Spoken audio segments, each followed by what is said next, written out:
Приветствую, с вами политолог, кандидат философских наук. Знаете, кто сегодня действительно понимает текущий политический процесс в России? Что вы думаете об этом, обязательно напишите в комментариях, а я выскажу свое мнение. На мой взгляд, единственный, кто сегодня понимает, как политика российская устроена и что необходимо делать, это Алексей Навальный и его соратники. И именно по этой причине Навальный сел в тюрьму по одному простому принципу, что он знает, скоро власть в России изменится. Дело вот в чем. Есть несколько моментов. Если мы посмотрим на исторический опыт нашей страны, то мы увидим, что власть в России никогда не свергали. Никакие силы, ни при каких условиях. Этого не было. Ни медные, ни соляные бунты, ни вооруженные восстания Емельяна Пугачева, Степана Разина, ни вооруженные восстания рабочих в 1905 году, ни митинги интеллигенции в 80-х годах 20 века, ни уже в конце 90-х годов, когда не было ни дееспособного правительства, был дефолт, когда перекрывали Транссибирскую магистраль, люди месяцами не выплачивали зарплату, сидение шахтеров на Горбатом мосту у здания правительства, ничто это не колебало власть. Более того, даже внешние нашествия не смогли власть как-то поколебать в истории России. И монгольское нашествие, тем не менее, позволяло князьям за спиной у оккупантов собирать ополчение, устроить Куликовскую битву. Или можем вспомнить, как хан Гирей при Иване Грозном жег Москву и потом понял, что он просто нелегитимный. Иван Грозный отсиделся в Коломенском и вскоре вернулся, а хану Гирею ничего не осталось, как развернуться и пойти домой. Или вспомним нашествие Наполеона. Да, Наполеон дошел до Москвы, и тут до него дошло, что это не конец войны, а только ее начало. Он развернулся и пошел домой. Но власть в России заканчивалась тогда, когда система государственного управления изживала саму себя. Так было, например, в смутное время, когда бояре не знали, что делать, они призывали то одного Лжедмитрия, то другого, то думали, не стоит ли продаться полякам, а может быть, стоит всей стране принять католичество. Они метались, они не знали, что делать, и страна разваливалась. То же самое было в феврале 1917 года. Царя уговорили отречься от престола его генералы, родственники, представители церкви, а потом встал вопрос: товарищи, господа, а у кого-нибудь есть план дальнейших действий? Нет, оказывается, плана никакого ни у кого не было. Сначала главой Временного правительства стал князь Львов, а потом Александр Керенский, который каждый свой шаг делал против самого себя.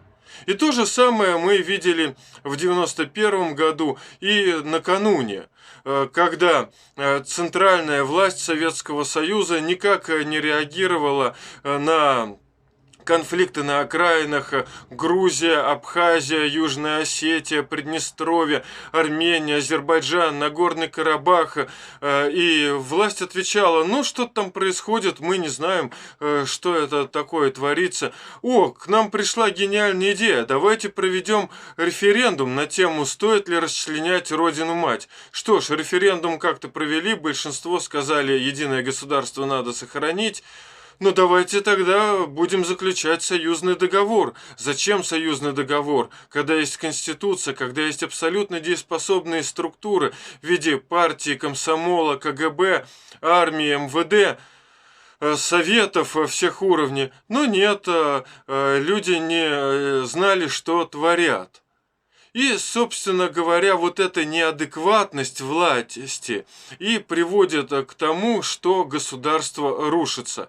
И никак иначе. Это происходит, кстати, не только у нас в стране, но и в других странах. Недавно мы видели, новейшая история тому свидетель, как, например, Александр Лукашенко в Беларуси решил сохранить власть. Он действовал адекватно. Что значит адекватно? Он прекрасно знал ответ на вопрос для самого себя, себя, чего же он хочет. Лукашенко четко себе ответил: «Хочу сохранить власть». И дальше он для этого использовал те средства, что были под рукой. А вот, например, Янукович в самый критический момент зимой 2014 года колебался. Он сам себе не мог ответить на вопрос, чего же он хочет. То ли сохранить власть, то ли со всеми договориться и поскорее уйти по добру, по здорову, то ли договориться с Западом, то ли с Россией, то ли сохранить свои активы за рубежом, то ли пытаться активы, которые есть в стране, быстрее вывести за рубеж, опять-таки на Запад или в Россию, то ли сохранить прежде всего те активы, которые есть у него на Украине, и остаться там с ними. Янукович колебался. Он сам не знал, чего он хочет, и, естественно, власть свою он потерял. Развитие сегодняшней России показывает, что власть сегодня мечется. Она играет в какие-то странные игры. Она объективно деградирует. Она разваливается, она гниет. Отправной точкой лично я считаю высказывание Дмитрия Медведева: «Денег нет, но вы держитесь тут, хорошего вам настроения». Ведь не Алексей Навальный тянул его за язык. И не Навальный посоветовал Путину протащить пенсионную реформу, которая не имеет никакого смысла, как предупреждали его все экономисты. Но, по некоторым сведениям, это решение президент принял, потому что так ему посоветовали какие-то сибирские шаманы. Я в это верю, потому что я близко соприкасался с органами власти, с представителями высших эшелонов власти, и я видел, какой логикой, порой очень странной, они руководствуются. Нам кажется, что они действуют исходя из какой-то действительно логики, но она у них у каждого своя и, так скажем, мягко говоря, нездоровая.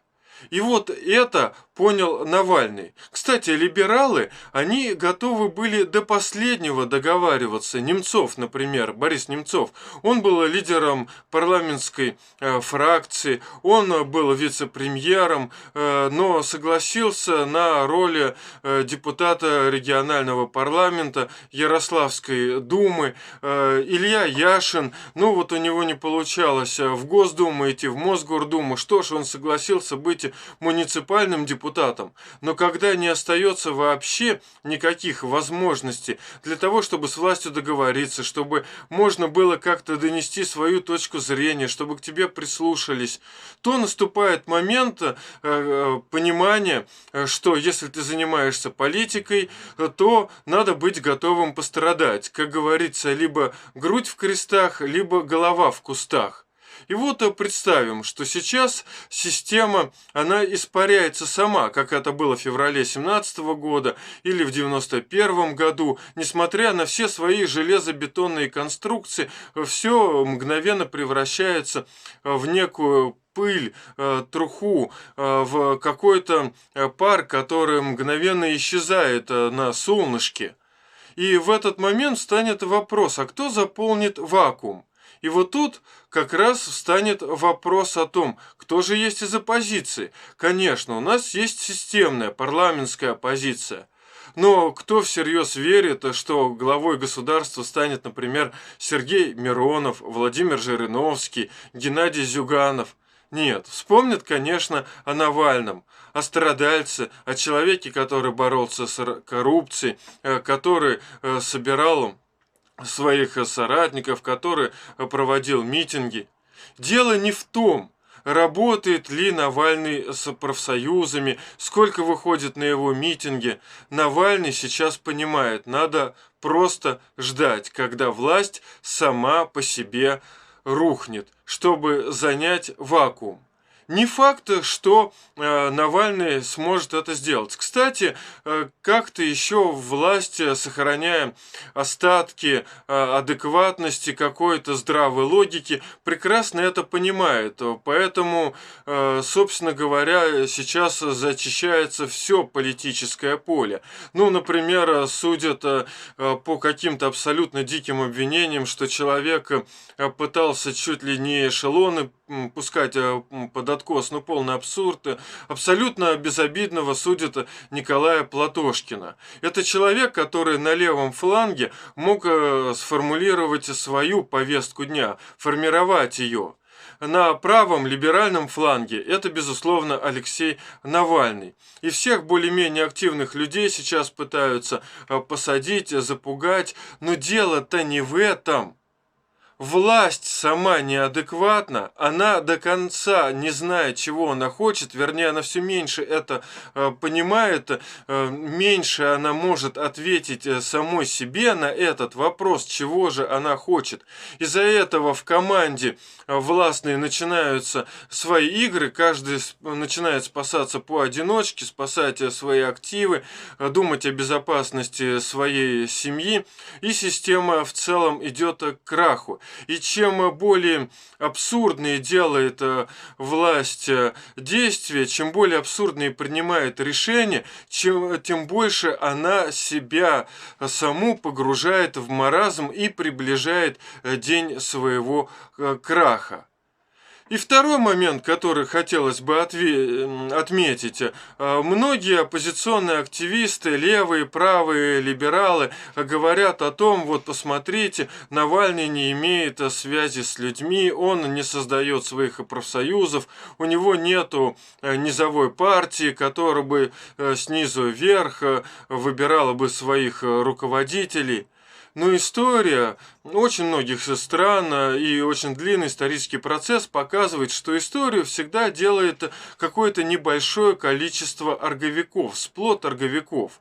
Вот собрать его бывает порой сложнее всего. Так скажем, Иисус Христос 3,5 года потратил, чтобы собрать дюжину учеников, и то один из них оказался предателем. Ганди потратил больше 20 лет, чтобы собрать вокруг себя несколько человек, по-настоящему надежных, и дело закрутилось. Этому поручил отвечать за финансы, этому, что называется, за оргработу, этому поручил пропаганду, и все закрутилось, завертелось. Много-много лет собирала небольшую команду из нескольких человек основатель китайской нации Сунь Яцен. Но когда у него получилось это сделать, и он собрал своих сторонников в 1905 году в Токио, то уже буквально через 6 лет монархия в Китае пала, произошла Синьхайская революция. Также долго собирался сплот торговиков у большевиков, например. Все эти бесконечные дрязги, идеологические споры. К моменту февраля 1917 года партия большевиков была 42-й по численности и представляла из себя жалкие осколки. Ленин возвращается в Россию и собирает вокруг себя орговиков. Борьба шла за Кагановича, он позвал к себе Сталина, забыл прежние обиды, 14 лет вообще никак не общался с Троцким, но Ленин знал, что это хороший орговик, и притянул его к себе. И вот когда сплот орговиков получился, это примерно десяток человек было, то Ленин понял, можно брать власть. Не сверху строится партия в полной мере, но прежде всего важно именно вот это сплоченное ядро. И вот это ядро, это, в общем-то, можно сказать, сегодня действительно соратники Навального, а не юбилейные замшелые, так называемые системные оппозиционные партии, которые, по сути, от нынешней власти ничем и никак не отличаются. Ну, что называется, поживем, увидим. Но тактика, стратегия Навального, вот мне абсолютно понятна. И непонятно, почему другие не понимают ее, а говорят, ну как же так, власть Путина сегодня сильна как никогда, он объединил вокруг себя все ветви власти, все партии. А что же тогда нынешняя власть так боится даже простых людей, которые выходят кормить голубей, зажигают во дворах фонарики, просто выходят на площадь, где-то в соцсетях высказывают свое мнение? Откуда все это ужесточение законов? Если бы власть была уверена в своей силе, то она просто бы, как и раньше, кстати, когда она действительно была уверена, как 5-10 лет назад, она бы просто ни на каких оппозиционеров не обращала внимания. А что вы думаете по всему этому поводу? Обязательно поделитесь своим мнением в комментариях. А с вами был политолог, кандидат философских наук Андрей Иванов.